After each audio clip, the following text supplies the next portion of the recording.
Hello friends, कैसे हैं आप सभी। आशा करता हूं आप सभी अच्छे होंगे। हम लोग इस टाइम पे जो हमारा एरिया रिलेटेड टू सर्कल है उस चैप्टर को हम लोग कंप्लीट कर रहे हैं। उसमें हमने जो हमारा एक्सरसाइज 12.2 है उसके क्वेश्चन 6 तक को कंप्लीट कर लिया है। आज हम लोग क्वेश्चन 7 से जो आगे के क्वेश्चन हैं उनको कंप्लीट करने वाले हैं। ठीक है, तब तो आइए देखते हैं कौन सा हमारा जो प्रश्न 7 है उसमें क्या कहा गया है कि त्रिज्या 12 सेंटीमीटर वाले एक वृत्त की कोई जीवा केंद्र पर 120 डिग्री का कोण अंतरित करती है। ठीक है, जैसे आपने पिछले क्वेश्चंस में किया था ना, ठीक है, उसी तरीके से इसको भी हमें करना है। क्या निकालना है फिर उसके आगे, हमें संगत वृत्तखंड का क्षेत्रफल निकालना है। ठीक है, वृत्तखंड का यानी जो क्या होगा हमारा, जो हमारा सेगमेंट होगा ना उसका क्षेत्रफल हमें निकालना है। ठीक है, तो निकालते हैं। क्या है हमारा, इस तरीके से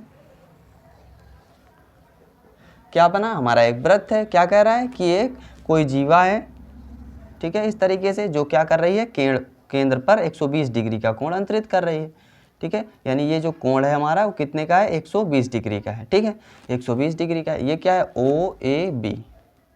ठीक है, ओ ए बी है। यहाँ पे किसी को सी को मान लेते हैं पॉइंट को। ठीक है, क्या दिया गया, 12 सेंटीमीटर, यानी इसकी वैल्यू क्या है, 12 है। ठीक है, 12 सेंटीमीटर है यहाँ से यहाँ तक की ओ ए की, और तो इसकी भी क्या होगी, 12 सेंटीमीटर ही होगी।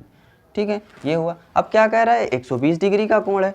ठीक है, यानी ये वाला कोण 120 होगा। तो वृत्तखंड के क्षेत्रफल निकालने के लिए क्या होगा कि इस ट्राइंगल का हमें एरिया निकालना होगा। तो एरिया हम क्या कैसे निकाल पाएंगे, तो उसके लिए हमें क्या करना होगा, हमें यहाँ से क्या कर लेते हैं, इस पर एक परपेंडिकुलर ड्रा कर लेते हैं। ठीक है, मान लेते हैं क्या कि यहाँ पे कोई पॉइंट क्या है, डी है।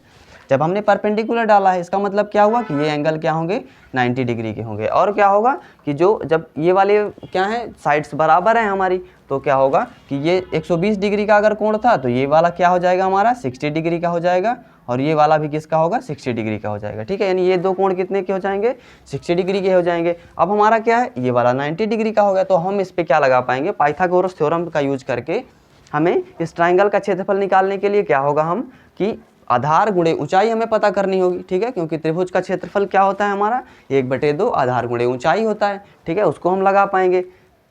तो उसके लिए क्या करना होगा, हमें ए बी की वैल्यू भी चाहिए होगी और हमारा ओ डी की वैल्यू भी चाहिए होगी। ठीक है, तो उसको हम निकालते हैं। ठीक है, तो किस पार्ट का क्षेत्रफल आपको निकालना है, ये वाले पार्ट का। ठीक है, जो वृत्तखंड है ना ए सी बी, इस पार्ट का क्षेत्रफल निकालना है।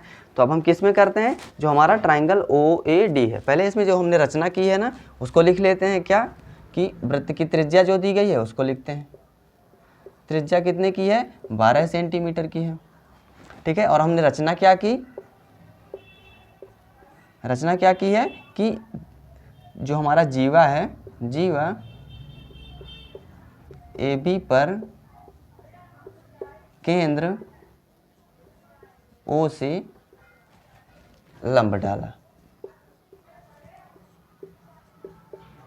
ठीक है, तो क्या होगा, जब हमने लंब डाला है तो हमारा जो AD होगा वो BD के इक्वल होगा। क्यों, क्योंकि हमारा एक प्रमेय होता है ना कि जो केंद्र से जीवा पर जो लंब डाला जाता है वो जीवा को क्या करता है, समद्विभाजित करता है, 2 इक्वल पार्ट्स में डिवाइड करता है। ठीक है, यहाँ पे लिख देंगे, रीजन देना है आपको क्या कि जीवा पर केंद्र से डाला गया लंब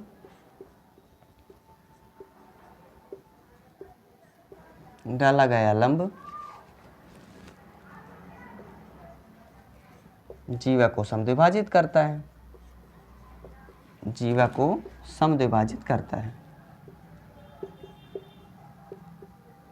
इस तरीके से आप लिखेंगे तो आप एग्जामिनर को आप अच्छे से समझा पाएंगे। ठीक है, उसको फिर कोई दिक्कत नहीं होगी आपको नंबर देने में।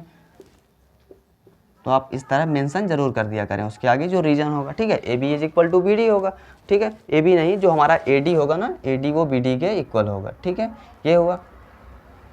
तो अब हम क्या करते हैं, जो हमारा ट्राइंगल, ठीक है, जो हमारा राइट एंगल ट्राइंगल है ना, कौन सा, ओ डी ए में, ओ डी ए में। ठीक है, क्या है हमारा, मान लेते हैं इस तरीके से बना हुआ है। ठीक है, थोड़ा सा समझने के लिए ऐसे बना लेते हैं। ठीक है, क्या है कि जो ये पॉइंट हमारा ओ मान लेते हैं। ठीक है, यहाँ पे ये ओ है, इसकी वैल्यू क्या है, 60 डिग्री है। ठीक है, 60 है, ये क्या है हमारा ओ हुआ, तो यहाँ पे डी पे राइट एंगल है और ये ए हुआ। ठीक है, ये ऐसे, इसकी वैल्यू हमें पता है, किसकी, ओ ए की वैल्यू पता है, ये क्या हुआ हमारा 12 है। ठीक है, तो ओ डी ए में, ठीक है, ओ डी जो हमारा ट्राइंगल है उसमें क्या होगा कि जो ओ डी अपान ए ओ होगा, ओ डी क्या है आपका, आधार है, तो ओ डी अपान ए ओ जो होगा, ठीक है, वो किसके इक्वल होगा, हमारा cos 60 के इक्वल होगा।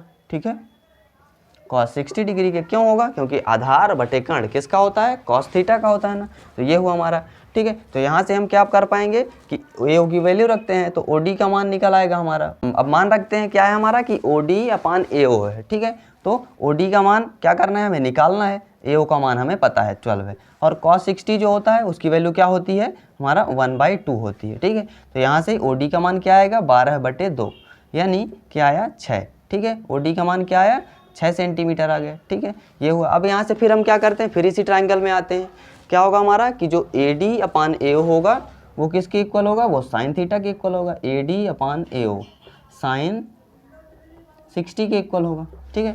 ये हुआ। तो यहाँ से AD, ठीक है, AD का मान आपको निकालना है और AO का मान क्या है? 12 है। साइन 60 का मान क्या होता है? हमारा √3/2 होता है। तो यहाँ से AD का मान आपका क्या आ जाएगा? तो यहाँ से 12 को उधर ले जाएंगे तो क्या है आपका? 6√3, ठीक है। ये हमारा इक्वेशन 1 मान लेते हैं, ये हमारा इक्वेशन 2 है। ये आपको वैल्यूज़ रखनी है, ठीक है। तो यहाँ से क्या आ गया? ये वैल्यूज़ पता चल गई आपको। अब क्या करते हैं? अब इसमें आपको इस त्रिभुज का क्षेत्रफल निकालना है। तो यहाँ पे लिख देते हैं हम कि त्रिभुज OAB का क्षेत्रफल, OAB का क्षेत्रफल निकालना है। तो क्या होगा? 1/2। अब यहाँ से जब OD का मान पता चल गया, कितना है? OD का मान 6 सेंटीमीटर, ठीक है। ये हमारी हाइट जो है उसकी वैल्यू पता चल गई, क्या? 6 सेंटीमीटर है। और AD का मान कितना है? AD का मान 6√3 है। तो जब AD का मान 6√3 है तो AB का मान क्या हो जाएगा? तो यहाँ से हम निकाल पाएंगे कि AD का मान अगर 6√3 है तो यहाँ से क्या हो जाएगा? लिख लेते हैं कि AB का मान क्या हो जाएगा? 2 × 6√3, ठीक है। क्यों? क्योंकि ये दोनों इक्वल वैल्यूज़ है ना, AD बराबर DB है। तो ये क्या आ जाएगा? 12√3, ठीक है। यहाँ से ये आया। अब हम रख लेते हैं क्षेत्रफल जो निकालना है 1/2। और क्या होगा हमारा? OD ऊंचाई है आपकी और आधार क्या है? AB है, ठीक है। ये हुआ। तो 1/2 OB का मान कितना आपने निकाला? OD का मान 6 सेंटीमीटर है तो 6, और AB का मान क्या है? 12√3, ठीक है। ये हुआ। कट करेंगे, 2 × 1 = 2, 2 × 6, तो 12 × 36√3 सेंटीमीटर स्क्वायर। किसका आया हमारा? ये त्रिभुज जो हमारा OAB है उसका क्षेत्रफल आया। अब हम क्या करते हैं? जो हमारा OACB क्या है? त्रिज्यखंड है, उसका क्षेत्रफल निकालते हैं, ठीक है। यहाँ से लिखते हैं कि त्रिज्यखंड OACB का क्षेत्रफल, उसके लिए आपके पास फार्मूला है क्या? कि θ/360 × πr², ठीक है। ये हुआ। थीटा का मान 120 आपको पता है, 360 × पाई का मान आप रख पाएंगे 22/7। आर का मान क्या है आपको? 12 सेंटीमीटर पता है, तो 12 का स्क्वायर, तो यानी 12 × 12, ठीक है। यहाँ से ये हुआ 12 × 12, 12 × 36, ये है आपका 3 × 3, 3 × 12, ठीक है। तो यहाँ से क्या आया आपका?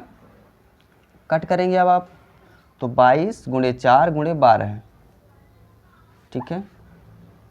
22 × 4 × 12/7 आया, ठीक है। अब आप इसको क्या करेंगे? मल्टीप्लाई करेंगे। तो जब आप इसको सॉल्व करेंगे तो क्या आएगा आपका? 150.85 सेंटीमीटर स्क्वायर, ठीक है। ये हुआ। अब आपको निकालना किसका था? जो हमारा वृत्तखंड ACB है, ACB का क्षेत्रफल निकालना है। तो यहाँ से क्या लिख देंगे कि वृत्तखंड ACB का क्षेत्रफल, उसके लिए क्या होगा? एक बार आप लिखना चाहें तो फिर से लिख सकते हैं क्या? कि त्रिज्यखंड इसका क्षेत्रफल माइनस का त्रिभुज इसका क्षेत्रफल, ठीक है। ये हुआ हमारा। इसमें जो आपको वैल्यूज़ पता थी ना कि पाई का मान क्या रखना था आपको? 3.14, इसका मान क्या रखना था? 1.73, ठीक है। तो यहाँ से इसका भी मान रख लेते हैं 1.73, दी गई थी आपको वैल्यूज़। तो इसमें आप मान रखेंगे, क्या आता है हमारा? तो आपका आता है 65.28, ठीक है, सेंटीमीटर स्क्वायर। तो यहाँ पे आप वृत्तखंड में जब निकालेंगे तो लिख देंगे त्रिज्यखंड का क्षेत्रफल क्या आया? 150.85। यहाँ पे हमने पाई का मान क्या रखा है? 22/7, तो लगभग सेम ही आएगा, ठीक है। माइनस 62.28, 62.28। तो अब क्या होगा? इसको घटाएंगे आप, ठीक है, 88.57 सेंटीमीटर स्क्वायर। इस तरीके से आपका वृत्तखंड ACB जो है उसका क्षेत्रफल कितना मिला? 88.57 सेंटीमीटर, ठीक। तो आपको क्या था इसमें दरअसल कि जो हमारा पाई का मान है हमने यहाँ पे 22/7 रखा हुआ है, तो आपका थोड़ा सा क्या है जो आंसर 88.44 से 88.57 आ रहा है, ठीक है। तो आपका दिया हुआ है, जब आप इसमें अगर क्या रखेंगे यहाँ पे जब आप पाई का मान 3.14 रखेंगे तो आपका क्या आएगा, वो हमारा आंसर एकदम 88.44 ही आएगा। ठीक है, बाकी आपको इतना भी आप करेंगे ये रख के तो आपको कोई दिक्कत होने वाली नहीं है। ठीक है, तो नोट कर लीजिए, फिर हम इसके नेक्स्ट क्वेश्चन को करते हैं। तो अब आइए जो हमारा प्रश्न 8 है उसको देखते हैं। क्या कहा गया है इसमें कि 15 मीटर भुजा वाले एक वर्गाकार घास के मैदान के एक कोने पर लगे खूंटे से एक घोड़े को 5 मीटर लंबी रस्सी से बांध दिया गया। ठीक है, आपको इस तरीके से बनाया हुआ है कि क्या है हमारा वर्गाकार एक, ठीक है, क्या है मैदान है, इस तरीके से क्या है एक खूंटे को इस कोने पे बांध दिया गया। ठीक है, तो क्या है जो रस्सी की लंबाई है वो कितना है, 5 सेंटीमीटर है। ठीक है, क्या हो रहा है कि जब जब रस्सी क्या होगी 5 सेंटीमीटर की होगी तो क्या होगा, इस तरीके से अधिकतम कितना घूम सकता है, वो 5 मीटर ही घूम सकता है ना, जितनी लंबी रस्सी है। तो क्या बनाएगा, एक हमारा सर्कुलर पाथ बनाता है ना, एक वृत्तीय पाथ में चरेगा। ठीक है, तो वो होगा। तो हमें क्या करना होगा, उसमें पूछा है कि पहला क्वेश्चन कि मैदान के उस भाग का क्षेत्रफल जहां घोड़ा घास चर सकता है, यानी कितना चर पाएगा अधिकतम, और पास में आ सकता है। ठीक है, दूर तो नहीं जा सकता लेकिन पास में आ सकता है ना, इस अपने खूंटे के पास में। तो क्या होगा कि इस पार्ट को चर पाएगा, किसको, यानी ये वाला पार्ट जो हमारा है ना, इस तरीके से जो पाथ बना हुआ है इस पार्ट को पहले चर पाएगा जब 5 मीटर की रस्सी है। तो इसका क्षेत्रफल हमें निकालना होगा। फिर क्या पूछा है, चरे जा सकने वाले क्षेत्र में वृद्धि यदि घोड़े को 5 मीटर लंबी रस्सी के स्थान पर 10 मीटर लंबी रस्सी से बांध दिया जाता है। ठीक है, यानी फिर क्या करना होगा कि इस रस्सी को हम मान लेते हैं कि यहाँ से 10 मीटर है। ठीक है, यानी इस तरीके से क्या हो जाएगी कि यहाँ 10 मीटर की रस्सी हो जाएगी। तो क्या होगा कि क्षेत्रफल में वृद्धि क्या होगी। ठीक है, यानी क्या करना होगा हमें कि यहाँ से इस तरीके से जब चलेगा ना 10 मीटर वाले के लिए तो क्या होगा, ऐसे इस तरीके से यहाँ तक चल पाएगा। ठीक है, जब यहाँ तक चल पाएगा तो जो हमारा क्षेत्रफल ये वाला पार्ट होगा ना, ये वाला पार्ट जो बनेगा, यानी टोटल में से जब हम इसको घटा देंगे तो हमारा इस वाले पार्ट का क्षेत्रफल निकल आएगा। ठीक है, तो निकालते हैं क्या है हमारा इस तरीके से कि पहला मैदान के उस भाग का क्षेत्रफल जहाँ घोड़ा घास चर सकता है। ठीक है, यानी किस पार्ट का क्षेत्रफल निकालना है, इसको अलग कर लेते हैं थोड़ा सा, क्या कि ये वाला पार्ट को हम निकाल के अलग कर लेते हैं। कैसे कि पहले वाले क्वेश्चन के लिए करते हैं, क्या बनेगा हमारा चित्र, इस तरीके से बनेगा कि ये है हमारा, ये है, ठीक है, वर्गाकार है। ठीक है, वर्गाकार है और इस तरीके से ये बन रहा है। तो यहाँ से क्या बना, ये हमारा वर्गाकार है तो इसका मान क्या होगा, 90 डिग्री का होगा। ठीक है, 90 डिग्री का होगा। और क्या है, हमें इसकी वैल्यू पता है किसका, कि कितना मैक्सिमम जा सकता है जो घोड़ा, तो जब सीधे में होगा तो कितना होगा, 5 मीटर का होगा। ठीक है, 5 मीटर की रस्सी है तो यहाँ से यहाँ तक की डिस्टेंस क्या होगी, 5 मीटर की होगी। ये वाला भी क्या होगा, 5 मीटर का ही होगा। ठीक है, तो ये हमारा क्या बन गया, ये हमारा एक त्रिज्यखंड टाइप का बन गया ना। ठीक है, जैसे हम निकाल रहे थे ना त्रिज्यखंड का क्षेत्रफल, तो हम उसको निकाल पाएंगे, जिसके लिए क्या होगा, थीटा का मान क्या होगा, 90 डिग्री का होगा।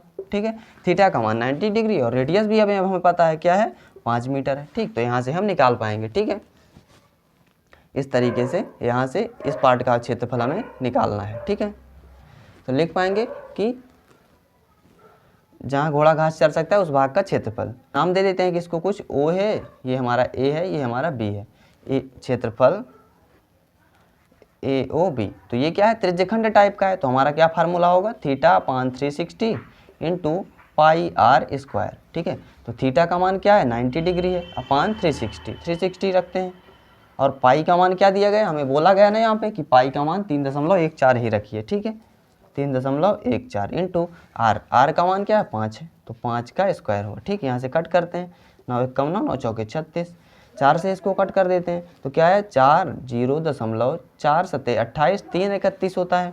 फिर क्या बना हमारा, 34 बना, तो 4 8 32।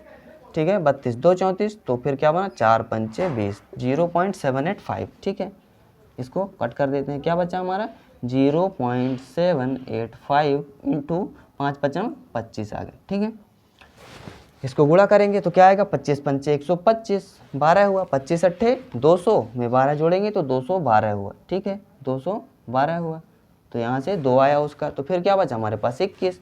तो 25 7 क्या होता है हमारा, 25 8 200, यानी 25 7 175, 175 में 21 जोड़ देंगे इस तरीके से, तो क्या है 5 1 6 7 2 9 1 196।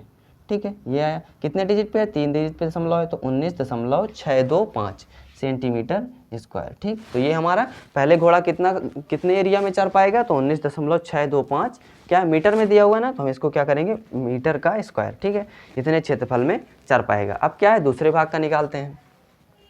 दूसरे भाग के लिए क्या होगा हमारा, फिर क्या बनेगा कि क्षेत्रफल में वृद्धि हो जाती है। ठीक है, इस तरीके से कि ये जो हमारा बना हुआ था पहले कितना था, यहाँ से यहाँ तक का क्या था, मान लेते हैं क्या कि ए ओ ए बी है, सेम वाला जो हमने बनाया था ना पहले, यहाँ से यहाँ तक का क्या है 5 मीटर है, ये 5 मीटर का क्षेत्रफल है, ठीक है। तो फिर क्या कह रहा है कि अगर 5 मीटर की जगह पे रस्सी कितनी बांध दी जाए, 10 मीटर की कर दी जाए, यानी ये क्या हो जाए 5 मीटर, ये फिर और बढ़ जाए यहाँ से यहाँ तक का, तो क्या होगा सेम तरीके से घोड़ा इतना और घूम पाएगा ना यहाँ से यहाँ तक इस तरीके से। तो यहाँ पे मान लेते हैं इसको क्या कि हमारा ए ओ बी है, यहाँ से सी मान लेते हैं, ये डी मान लेते हैं, ठीक है। तो किस भाग का क्षेत्रफल निकालना है, जो हमारी ये वृद्धि हुई है, ठीक है, इसका क्षेत्रफल निकालना है।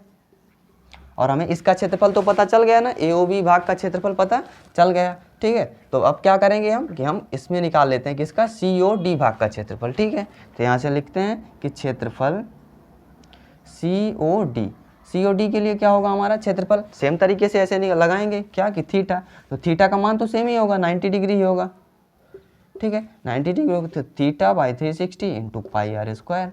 तो यहाँ पे आर का मान क्या हो जाएगा हमारा, जब हम इसके लिए निकालेंगे तो आर का मान 10 मीटर हो जाएगा, ठीक है। कितना हो जाएगा 10 मीटर, ठीक है। रखते हैं 90/360 इंटू पाई, पाई का मान 3.14 और गुणे आर स्क्वायर, आर स्क्वायर में क्या होगा 10 का स्क्वायर, ठीक है, ये हुआ। तो यहाँ से 9, ये क्या आएगा 4, यहाँ से इसको कट करेंगे तो क्या आएगा हमारा 0.785, ठीक है, 0.785, यहाँ से क्या आएगा लिख लेंगे एक बार 0.785, ठीक है, गुणे में क्या जाएगा आपका 10⁻100, ठीक है। तो जब करेंगे मल्टीप्लाई तो क्या होगा, ये 0.2 डिजिट शिफ्ट हो जाएगा, 78.5 मीटर स्क्वायर। किसका क्षेत्रफल आया, टोटल का आया, ठीक है। जब टोटल का आ गया तो हमें निकालना किसका है, इस वाले पार्ट का क्षेत्रफल, रंगीन भाग का क्षेत्रफल ना, किसका, जो हमारा सी ए बी डी पार्ट है इस पार्ट का, उसका क्षेत्रफल निकालना है। तो उसके लिए क्या होगा कि लिख लेंगे इसमें क्षेत्र में वृद्धि, यहाँ पे निकाल लेते हैं। आप जब सॉल्व करेंगे तो पहले इसको करिएगा, फिर इसको, फिर उसके नीचे जो ये वाला पार्ट होगा उसको, ठीक है। तो लिख देंगे कि चरे जा सकने वाले क्षेत्रफल में वृद्धि, जो क्षेत्रफल में वृद्धि होगी वो किसके इक्वल होगी, तो लिख देंगे कि क्षेत्रफल ऑफ जो हमारा त्रिज्यखंड सी ओ डी होगा उसका माइनस क्षेत्रफल ऑफ ए ओ बी, ठीक है। ए ओ बी का क्षेत्रफल ये इस तरीके से, तो इसमें निकालेंगे क्या है हमारा, सी ओ डी का क्षेत्रफल क्या आया था हमारा आपका 78.5 और माइनस में 19.625, ठीक है, 625, ठीक है। तो अब इसको क्या करेंगे, सब्सट्रैक्ट करेंगे तो क्या आएगा हमारा, 10 में से 5 गए 5 करेंगे, 9 में से 2 गए 7, ठीक है। इसके पास कितना बचा 4, तो 4, 14 में से 6 गए 8, ठीक है। फिर यहाँ पे क्या हुआ हमारा 7, 17 में से 9 गए 8, 8 बचा, फिर 6 में से 1 गए 5, 58.875 मीटर स्क्वायर, ठीक है। तो जो हमारा क्षेत्रफल में वृद्धि होगी वो किसके इक्वल होगी, 58.875। तो हमारा दूसरा वाले पार्ट का क्वेश्चन क्या आंसर क्या होगा, 58.875, ठीक है। तो ये आपका क्वेश्चन 8 होगा जो कंप्लीट हो गया आपका, नोट कर लीजिए। फिर हम इसके 9th क्वेश्चन को करते हैं। तो अब आइए जो हमारा प्रश्न 9 है उसको देखते हैं। क्या दिया गया इसमें कि हमारा इस तरीके का एक क्षेत्र बनाया हुआ, क्या है ये एक ब्रूच है, ठीक है। एक वृत्ताकार ब्रूच को चांदी के तार से बनाया जाना है, ठीक है, यानी इसको किससे, जो हमारी सिल्वर वायर है ना उससे हमें बनाना है इसको, जिसका व्यास 35 mm है, यानी जो हमारे ये डिस्टेंस है ना यहाँ से यहाँ तक की, उसका क्या दिया गया 35 mm दिया गया, ठीक है। तार को वृत्त के 5 व्यासों को भी बनाने में प्रयुक्त किया गया, यानी ये जो हमारा तार का है ना इस तरीके से भी गोला भी बनाया जाता है, और हमारे जो ये 5 इस तरीके से व्यास बने हुए हैं ना, ठीक है, एक ये हमारा, एक ये और एक ये 5 है ना, ठीक है। तो इनको जो बनाने में प्रयुक्त किया गया वो भी किसका, सिल्वर वायर का ही प्रयोग किया गया है, ठीक है। तो क्या कह रहा है फिर आगे कि जो उसे 10 बराबर त्रिज्यखंडों में विभाजित करते हैं, ठीक है, यानी जो हमारा एक पार्ट है ना ये वाला पार्ट इसके बराबर है, यानी सभी आपस में क्या है इक्वल हैं, ठीक है। जो त्रिज्यखंड जो बनाए गए हैं वो सभी बराबर हैं, कितने हैं 10 हैं, टोटल क्या है 10 हैं, ठीक। तो हम इसका यूज़ करेंगे। फिर क्या है हमारा कि पूछा गया है कि पहला कुल वांछित चांदी के तार की लंबाई, यानी हमें क्या निकालना है कि जो हमारा ब्रूच में जितना भी सिल्वर वायर यूज़ हुआ है उसकी लंबाई निकालनी है। तो हम कैसे निकाल पाएंगे, पहले तो हमें क्या हुआ कि जो हमारा व्यास बताया गया है इसका 35 mm, तो 5 व्यास बनाए गए हैं, तो 5 व्यास में जो हमें वायर यूज होगी वो होगा, और हमारा किसमें जो हमारा इसका सर्कमफेरेंस बनाने में भी यूज होगा, ठीक। तो इन जब हम सिल्वर को यूज़ कर लेंगे, ठीक है, इतने तार की लंबाई, तो वो क्या जाएगा टोटल जितना सिल्वर वायर यूज हुई होगी उसकी लंबाई हमें पता चल जाएगी, ठीक है। तो निकालते हैं क्या कि यहाँ से दिया गया क्या, डायमीटर, ठीक है। तो लिखते हैं कि ब्रूच की लंबाई, ब्रूच का व्यास लिख लेते हैं, ठीक है। व्यास पता है कितना है, 35 mm है, 35 mm, ठीक है। तो इसकी त्रिज्या क्या हो जाएगी, त्रिज्या निकालेंगे तो क्या आ जाएगा हमारा 35/2 mm, ठीक है। 35/2 mm त्रिज्या आ गया। तो हम क्या निकाल पाएंगे, इसकी परिधि, ठीक है। तो यहाँ से पहले हम क्या लिखते हैं कि निकालने के लिए हमें कुल तार की लंबाई के लिए लिख लेते हैं एक बार क्या, कि कुल तार की लंबाई, ये किसके इक्वल होगी, कुल तार की लंबाई, यानी जो हमारा ब्रूच होगा तो ब्रूच की परिधि, ठीक है, या परिधि कह लें आप या परिमाप कह लें, तो ब्रूच की परिधि, परिधि और प्लस क्या हमारा 5 टाइम्स और हमारा जो क्या है व्यास है, ठीक है। 5 व्यास बनाए गए हैं ना इसमें, ठीक है, वृत्त के व्यास, तो क्या लिख देंगे 5 टाइम्स वृत्त का व्यास, ठीक है। तो हमें क्या मिल जाएगी, कुल तार की लंबाई निकल जाएगी। तो यहाँ से हमने ब्रूच की परिधि निकाल लेते हैं, ठीक है। ब्रूच की परिधि वो कितनी निकलेगी, तो 2πr, ठीक है, 2πr रखते हैं मान। तो 2 इंटू पाई का मान हमें बताया गया क्या, कि 22/7 यूज कीजिए, ठीक है। तो 22/7 करते हैं। r का मान क्या है, 35/2, ठीक है। किस में है ये, mm में है, तो mm में ही रखेंगे। 7 एकम 7 बना 35, ठीक है। 2 1 से 2 कट हो गया, क्या आ गया हमारा 22 और 5, तो 22 पंचे 110 mm, ठीक है। ये परिधि आ गई। अब हमारा व्यास है तो व्यास में रख देंगे इसमें, ठीक है। तो यहाँ पे रखते हैं कि ब्रूच की टोटल लंबाई जो क्या होगी हमारा 110, ठीक है। यहाँ पे आप नीचे रख सकते हैं, नीचे लगाइए, क्या है हमारा, कि यहाँ से लिखेंगे तार की लंबाई, कुल तार की लंबाई, कुल तार की लंबाई कितनी होगी 110 mm, ठीक है, प्लस क्या होगा 5 और एक व्यास की लंबाई कितनी है 35 है, ठीक है। तो ये आ जाएगा आपका। तो यहाँ से क्या आया 110 प्लस 5 5 25 आया, 2 5 3 15 2 17, 175 mm, ठीक है। तो यहाँ से ऐड करेंगे, क्या आया 5 7 1 8 1 1 2 285 mm, ठीक है। इतने तार की नीड होगी। अब हमारा पहला पार्ट कंप्लीट हो गया। क्या देखते हैं अब दूसरा, ब्रूच के प्रत्येक त्रिज्यखंड का क्षेत्रफल, ठीक है। ब्रूच के प्रत्येक त्रिज्यखंड का क्षेत्रफल पूछा गया है। और क्या कह रहा है इसमें, हमने अभी देखा है ना कि 10 बराबर त्रिज्यखंडों में विभाजित करता है, यानी ये जो त्रिज्यखंड है कितने हैं 10 हैं टोटल, ठीक। तो टोटल एंगल कितना होता है हमारा, ये वाला एंगल कितना होगा 360 होगा, ठीक है। तो एक त्रिज्यखंड द्वारा बना कोण निकालेंगे हम, एक त्रिज्यखंड द्वारा बना कोण द्वारा केंद्र पर बना कोण, बना कोण, ठीक है। ये निकाल लेते हैं, क्या है टोटल एंगल कितना होता है 360 होता है, ठीक है। और कितने बराबर त्रिज्यखंड हैं हमारे 10 हैं, तो क्या आ जाएगा हमारा 36 डिग्री, ठीक है। 36 डिग्री, यानी इसकी वैल्यू क्या दी गई है, जो हमारा ये है इसकी वैल्यू क्या है 36 डिग्री है, ठीक है। तो हम निकाल पाएंगे एक का, ठीक है। अब लिख लेते हैं यहाँ से O मान लेते हैं इसको, ये A है ये B है, ठीक है, इस तरीके से। तो क्षेत्रफल लिख लेते हैं त्रिज्यखंड OAB का क्षेत्रफल, ठीक है। क्या हो जाएगा θ/360 यानी 36/360 इंटू पाई r स्क्वायर, ठीक है। पाई है r का मान क्या है हमारा, r का मान कितना था 35, यहाँ से निकाला था हमने 35/2 हमने निकाला था ना, ये है। तो 35/2 का स्क्वायर ये है आपका। यहाँ से करते हैं 36 एकम 36 दाम, ठीक है। तो क्या है 1/10, पाई का मान क्या है 22/7 रख लेते हैं, और 35/2 को 35 × 35 और बटे में 2 × 2, ठीक है। ये आया, कट करते हैं यहाँ से 7 पना 35, तो 5 एकम 5 5 दूना 10, ठीक है। ये आया आपका। अब ऊपर अब कट कुछ हो रहा है, हाँ 2 से इसको कट कर देते हैं 11, ठीक है। क्या क्या बचा 11 × 35 बटे में क्या है आपका 4, ठीक है। तो यहाँ से 11 × 5 = 55 की 5 11 × 33 5 38 385/4, ठीक है, mm स्क्वायर, क्यों, क्योंकि ये mm में है ना, तो mm स्क्वायर, ठीक है। तो ये आपका प्रश्न 9 है, ये कंप्लीट हो गया, नोट कर लीजिए। तो आइए हम प्रश्न 10 को देखते हैं। ये हमारा आज की वीडियो का लास्ट क्वेश्चन होगा। आप बाकी जो क्वेश्चन बचे हुए हैं उनको आप अच्छे से रिपीट करें जो पीछे मैंने करवाए हुए हैं, ठीक है। फिर जो आगे की वीडियो में बाकी क्वेश्चंस को करते हैं, ठीक है।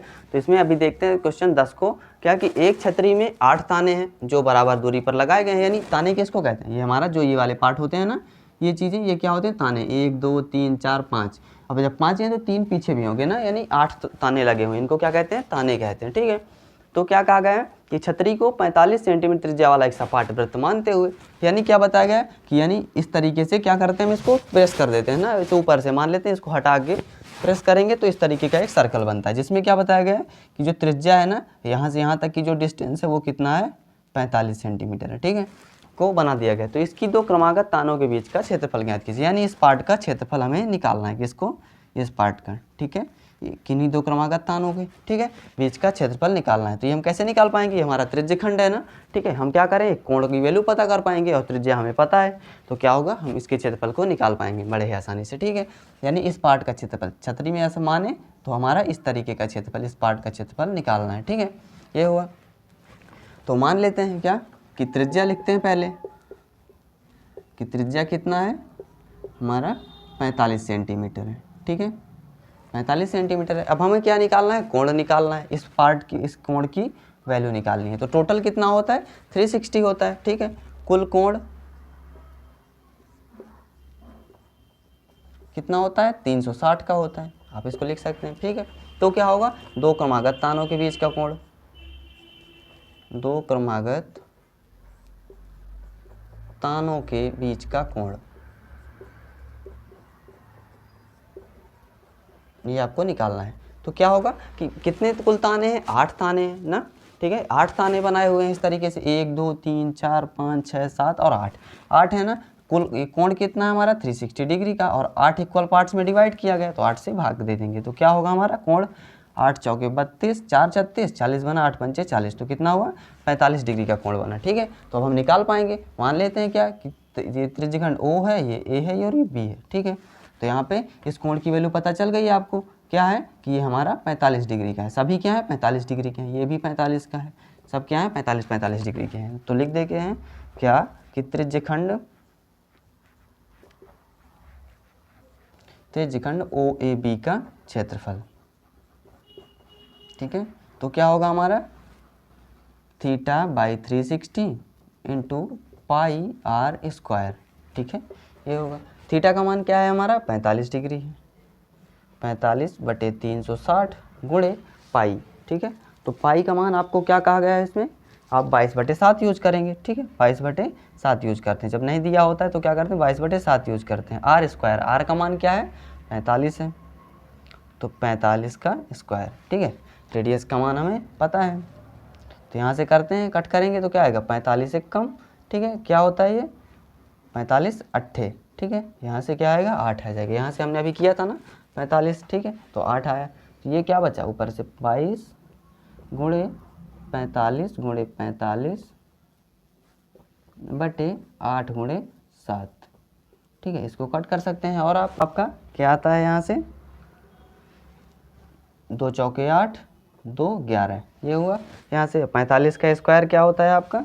तो 11 गुणे 45 का स्क्वायर आपका होता है 2025, ठीक है, 2025 बटे में क्या आएगा आपका? 7 चौके 28, ठीक है। तो जब आप इसका गुणा करेंगे तो आपका आता है 22,275, ठीक है, 22,275 बटे 28, कितना ये किस में दिया गया है आपका? 45 सेंटीमीटर, सेंटीमीटर में है, तो ये आपका क्षेत्रफल किस में आएगा? सेंटीमीटर स्क्वायर में, ठीक है। तो इस तरीके से ये आपका क्वेश्चन 10 है वो कंप्लीट। तो इस तरीके से हमने कितना प्रश्न 10 तक को कंप्लीट किया। जो बाकी के 4 क्वेश्चंस बचे हुए हैं उनको हम नेक्स्ट वीडियो में कंप्लीट करेंगे। अगर हमारा ये वीडियो आपको पसंद आया हो तो हमें कमेंट करके ज़रूर बताइएगा और चैनल को सब्सक्राइब जरूर करिएगा। Thank you.